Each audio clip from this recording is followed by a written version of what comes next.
అంబేద్కర్ రాజ్యాంగం ప్రకారం ఈ ప్రభుత్వం నడుస్తుంది అనేసి కూడా చెప్తున్నారు. నిజంగా ఏం చెప్తారు మరి? నా పేరు సునీత, నేను కంటోన్మెంట్ ఏరియా వచ్చినాను. రాజ్యాంగము ఒకటి అయితే వీళ్ళు చట్టాలు వాళ్ళ చేతిలో తీసుకొని చుట్టాలుగా మార్చుకుంటారు. ఎందుకంటే ఈ రోజు గవర్నమెంట్ నడవాలంటే డబ్బు వ్యవస్థలే నడుస్తుంది, రాజ్యాంగం వ్యవస్థలో నడవట్లే.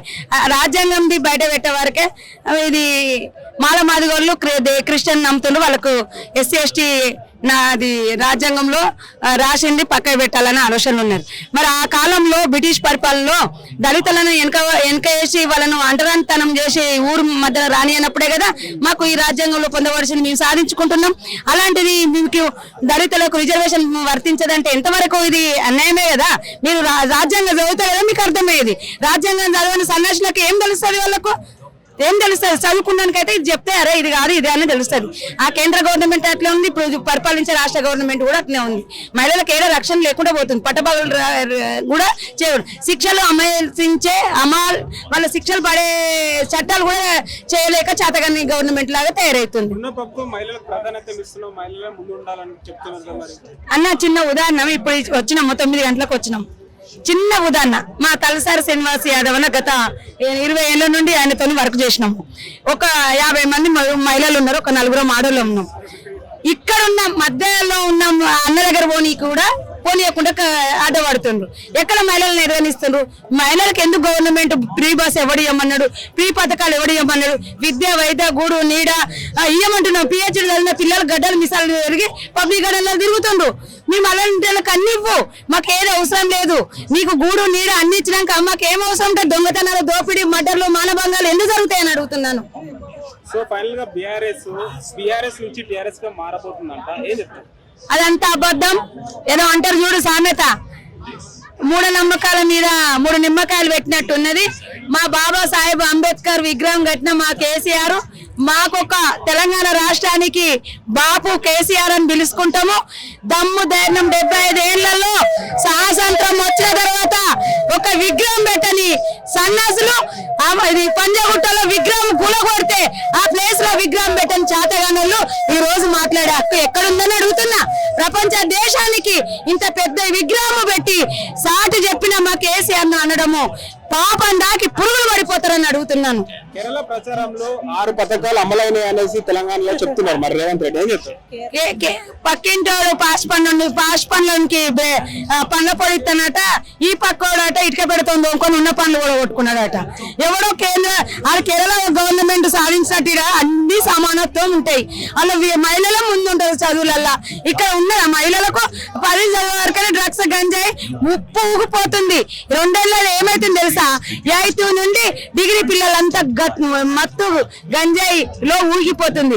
చాక్లెట్ రూపంలో, బిస్కెట్ రూపంలో ఎక్కడ రేపులు, మర్డర్లు ఇవన్నీ జరుగుతుంటే వాటి మీద సోయలేదంటే ఉచిత పథకాలు మాకు ఎందుకు అని అడుగుతున్నాను. కేటీఆర్ గారు మాట్లాడుతూ పిల్లలు ఎదుగుదల తల్లిదండ్రులకు సంతోషం కలగాలి కానీ బాధపడటం కాదనేసి కూడా ఒక మాట మాట్లాడడం జరిగింది. దీన్ని బట్టి కవిత గారు టీఆర్ఎస్ పార్టీ కూడా పెట్టబోతున్నారు అనేసి కూడా వార్తలు వస్తున్నాయి. ఏం చెప్తున్నారు? అన్న కవితక్క పార్టీ పెడతాండి, ఇంకోళ్ళు ఊరవుతారు దాడుతాండ్రు, దాని విషయం కాదు మాట్లాడేది. ఈ ప్రజలు ప్రశాంతంగా ఉన్నారా లేరా, సుఖ సంతోషంగా ఉన్నారా లేరా, దానికోసం మాట్లాడారు. మా కేటీఆర్ అన్న మాట్లాడింది వాస్తవమే. ప్రజలు ఎక్కడ సంతోషంగా లేరు. గ్రామాలలో పోతే, మారుమూల గ్రామాలలో పోతే ప్రశాంతంగా ఉన్న 10 ఏళ్ల పరిపాలనలో ఎక్కడ గింత గొడవలు 144 సెక్షన్ ఎక్కడ విధించాలి, వీధులలో ఎక్కడ దొంగతనాలు, దోపిడీ 70% జరగలే, మానభంగాలు జరగలే. జరిగిన కాడికి శిక్షలు వేసిండ్రు.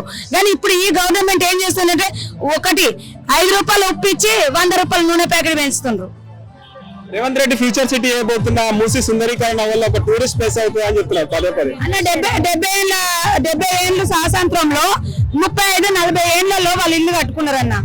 ఇల్లు కట్టుకున్నారు. మరి మనకు సోయలేదు. అప్పుడు మీ గవర్నమెంట్ కదా వాళ్ళకి పర్మిషన్ ఇచ్చింది. కాంగ్రెస్ గవర్నమెంట్ ఆయంలోనే కట్టుకున్నది కదా.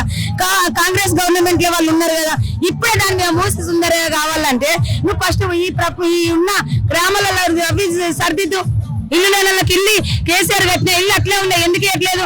కట్టి ఇవ్వు, లేనకి ఇల్లు ఇవ్వండి. సో మీ కాన్స్టిట్యూన్సీ లోనే దానం నాగేందర్ బీఆర్ఎస్ నుంచి గెలిచిండు, ఇప్పటికీ క్లారిటీ రావట్లేదు. బీఆర్ఎస్ లో ఉన్నాడా, కాంగ్రెస్ లో ఉన్నాడా అంటే ఏం చెప్తారు? కాంగ్రెస్ బీఆర్ఎస్ లో ఉన్నది తన పర్సనల్ విషయం అది నాగేంద్ర అన్నది, దానికి మేము మాట్లాడి విమర్శించే స్థాయి కాదు. ఆయనకి ఎక్కడ బాధ అనిపించిందో బాగుండాలనిపిస్తే అల్ల పోతాడు, బాగలేకుండా ఇల్లు ఉంటాడు. దానికి ఎవరు పర్సనల్ విషయంలో మేము ఇన్వాల్వ్ చేసుకోలేము కదా అన్న. ప్రజలలో ఎవరు గొప్పగా పని చేస్తే వాళ్ళని మేము అద్దుకుంటాం, గుండెలలో పెట్టుకుంటాం, పని చేస్తాం. మీరు చెప్పండి అమ్మా, అంబేద్కర్ జయంతి సందర్భంగా మీరు మహిళలకి ఎలాంటి ప్రాధాన్యత ఇస్తున్నారు అంటే ఏం చెప్తున్నారు? ఏమి ఇయ్యలేదండి. లేడీస్ 50% బయటకు వచ్చిందంటే బీఆర్ఎస్ పార్టీ వల్ల. ఏదైతే ఉద్యమకారులమో ఉద్యోగం చేసి మేము తెలంగాణ తెచ్చుకున్నామో గంగలో కలిపింది ఈ గవర్నమెంట్ వచ్చి. ఎక్కడ లేదు. లేడీస్ కి 2 సంవత్సరాలన్నరలో కొట్టుకున్నాడు తిట్టుకున్నాడు తప్ప బస్సులలో కొట్టుకున్నాడు తిట్టుకున్నాడు తప్ప ఏం లేదు. అసలు ఆ బస్సు ఎక్కాలంటే భయంకరంగా ఉందండి. భయంకరంగా ఆ బస్సుల ఫ్రీ బస్సు చేయకుండా ఇంకేదన్నా చేసి ఉపాధి కలిగిస్తే లేడీస్ కి ఎంతో గౌరవించేవాళ్ళు మా సీఎం గారిని. కానీ ఆ గౌరవం పోగొట్టుకున్నాడు మహిళలల్లా. గౌరవం అంతా పోగొట్టుకున్నాడు. ఎక్కడికైనా మహిళలకు ఏడలేదండి, మర్యాద లేదు. మేము ఒక్కటే అడుగుతున్నా, రాజ్యాంగం మీరు అన్నారు కదా రాజ్యాంగం మేము పరిపాలిస్తున్నామని, అది అబద్ధం అండి. ఎక్కడ ఉందండి? 2500 వేస్తామన్నారు, 4000 పింఛన్ వేస్తా అన్నారు, రైతు బంధు ఎగ్గొట్టిరు, హైడ్రా పేరు చెప్పి పేదల ఇండ్లు కూలగొడుతురు. ఏడుస్తురు. ఎక్కడ ఏడుపు? ఎంత గల్లీకి వెళ్ళి ఢిల్లీకి వెళ్ళినా కూడా ఏడుపు జనాలది. ఎక్కడ లేదండి. అన్ని రాంగ్ ఇన్ఫర్మేషన్లు, రాంగ్ మాట్లాడుతున్నాడు ఆయన. కానీ ఒకటే సీఎం గారికి చెప్తున్నా, నేను ఖచ్చితంగా ఎక్కడికి పోయినా మహిళలకి హక్కు కల్పించాలని కోరుకుంటున్నాం అంతే. చెప్పండి, ఈ రోజు అంబేద్కర్ జయంతి ఏం చెప్తారు? ఈ రోజు 135వ అంబేద్కర్ జయంతి ఉత్సవాలు ఇక్కడ రంగరంగ వైభవంగా జరిగినాయి. ఈ జనసందోహం చూస్తే ఇంత అగ్రగామిగా ఈ ప్రభుత్వం జరిగిందని మేము అనుకుంటున్నాము. అణగారిన ప్రజల కోసం ఎన్నో ఆశయ సాధనలు చేసి రాజ్యాంగం రాసిన వ్యక్తి బిఆర్ అంబేద్కర్ గారు. ఈ రోజు ఇంత ఘనంగా ఉత్సవాలు జరుగుతున్నాయంటే ఇది మన తెలంగాణ రాష్ట్రానికే గర్వకారణము. ఇంత మంచి కార్యక్రమం కనువిందుగా చూడడానికి ఉన్నది.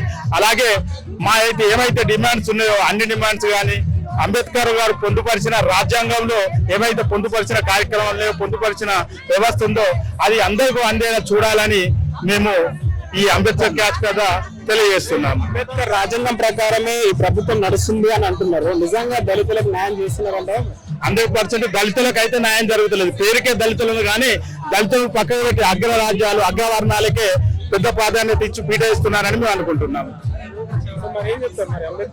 అంబేద్కర్ సంఘాల మొత్తం దినదినంగా మనం ఆపించాలంటే ఈ అణగారిన ప్రజలకు పట్టం కట్టాలి. పట్టం కట్టినప్పుడే అవి ప్రభుత్వాల ద్వారా కానీ సంక్షేమ పథకాలు కానీ చేరుతాయి.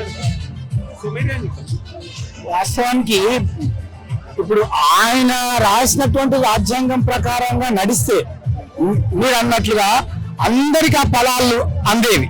కానీ ఎవరైతే పాలకులు ఉన్నారో అది అందరికీ ఆమోదకరంగా లేనందుకే ఇంకా అణగారిగా వెనుకబడినటువంటి కులాలకు ఆ ఫలాలు అందుతలేవు. ఓన్లీ అవి నీడలే ఉంటున్నాయి. కానీ నిజంగా ఆయన ఫలాలు అందాలంటే ఆయన కాన్సెప్ట్ ఆయన సిస్టమ్ ను ఫాలో అయితేనే అందుతాయని మా యొక్క మనవి. రాజ్యాంగం ప్రకారం నడిచిన ఆయన బొమ్మతోని నడిపించుకుంటున్నారు. కానీ యాక్చువల్ గా ఆయన ఏదైతే కోరిండో ఆయన ఏదైతే ఆశించిండో అలాంటి పాలన లేదు, అలాంటి ఫలితాలు లేవు. అది ఇప్పుడు ఎక్కడ జరగనటువంటిది. అది ఒకటి సుప్రీంకోర్టు తీర్పిచ్చిందని చెప్పి దాన్నే ముంగలేసుకొని ఇక దళితుల తానికి వాళ్ళ క్రైస్తవులు మారితే వాళ్ళకి రిజర్వేషన్ వర్తించాలని ఏదైతున్నదో అది ఎక్కడ కూడా లేదు. అది ఒట్టిగా బూటకంగా అది తీసుకొని దాని మీద ఈ జనాలను ఎంగేజ్ చేస్తున్నారు తప్ప వాస్తవాలకు చేయూతనిచ్చేటటువంటి వ్యవస్థ లేదని చెప్పి మేము కోరుకుంటున్నాం. చెప్పండి అన్న, అంబేద్కర్ జయంతి సందర్భంగా ఏం చెప్తాం?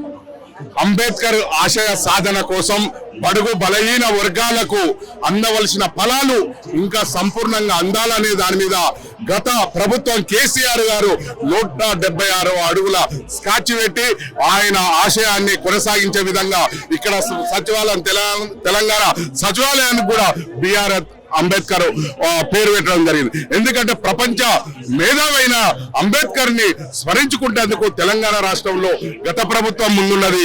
వీళ్ళు సంఖ్యల్ని వేసి 2 సంవత్సరాల దాకా బంధించిన సంఖ్యలను తెంచుకొని ఇవాళ విప్లవం పుట్టుకొచ్చింది. ఇవాళ ప్రభుత్వానికి వణుకుబట్టి ఇవాళ ఘనంగా జరిపే రోజు వచ్చింది. బాబాసాహెబ్ అంబేద్కర్ ఆశయాలు కొనసాగింపుగానే బహుజనులంతా ఏకమై ముక్త కంఠంతో ఈ కాంగ్రెస్ ప్రభుత్వం చేస్తున్న అరాచకాల మీద గాని వీళ్ళు ఇచ్చిన హామీల గాని ఉద్యమించే తరుణం ఉన్నది. కాబట్టి ఇప్పటికైనా బాబాసాహెబ్ అంబేద్కర్ నివాళులు అర్పించడానికి ప్రభుత్వము పూనుకున్నందుకు ప్రభుత్వానికి కూడా ధన్యవాదాలు చెప్తున్నాం. కాబట్టి ఇప్పటికీ బహుజనులంతా రావాల్సిన హక్కులు గాని అవే గాని అనేక సాధించుకోవడంలో ముందుండాలని మేము కోరుతూ ఇవాళ ఈ మాన్బాబుడికి నివాళి అర్పిస్తున్నాం. జై భీమ్, జై అంబేద్కర్. చెప్పండి అన్న, అంబేద్కర్ జయంతి సందర్భంగా ఏం చెప్తున్నారు? అంబేద్కర్ కే సంఖ్యలు వేసిన సన్నాసి రాష్ట్ర ముఖ్యమంత్రి. అందుకే చెప్పినాం ఈసారి జయంతి నువ్వు చేయకపోతే నువ్వు చేసే బాధ్యత మాది. బద్దలు కొట్టైనా ఇలా జయంతి చేస్తామని చెప్పినాం. ఈ రాష్ట్రంలో దళితుల్ని కాపాడింది, దళిత హక్కుల కోసం పాటుపడింది కేసీఆర్ గారి ప్రభుత్వం. దళితులకి రాజ్యాధికారం కోసం దళిత బంధువులాంటి పథకం పెట్టి ఆర్థికంగా బలోపేతం చేసి వాళ్ళు అడుగులు వేస్తే ఈ సన్నాసి మాత్రం ఇంత పెద్ద విగ్రహానికే సంఖ్యలు వేసిన సన్నాసి రాష్ట్ర ముఖ్యమంత్రి. తెలంగాణలో రాజ్యాంగం కూని అయిపోతుంది కాబట్టి చెప్తున్నాం తెలంగాణ హైడ్రా అని చెప్పి పేదలు ఇల్లు కొనుక్కోకుండా కూని చేస్తున్న దద్దమ్మకి సైతం గుర్తి బాధ్యత తీసుకుంటాం. రాజ్యాంగం ప్రకారమే నడుస్తుందంట మరి ప్రభుత్వం. ఈ ప్రభుత్వం రాజ్యాంగం నడిస్తే పేదలు ఇల్లు ఎందుకు వెళ్తాయి? ఈ ప్రభుత్వం రాజ్యాంగం నడిస్తే గుడ్డ భాషలో భూమి వదిలేసిపోదు. ఈ రాజ్యాంగం నడిస్తే ఈ తెలంగాణలో ఇప్పుడు దాకా నువ్వు 800 రైతులు తెచ్చిపోయారు. రాజ్యాంగం నడిస్తే ఇట్లా రాజ్యాంగం ఎట్లా కూలి అయిపోతుందో మీకు చెప్పండి.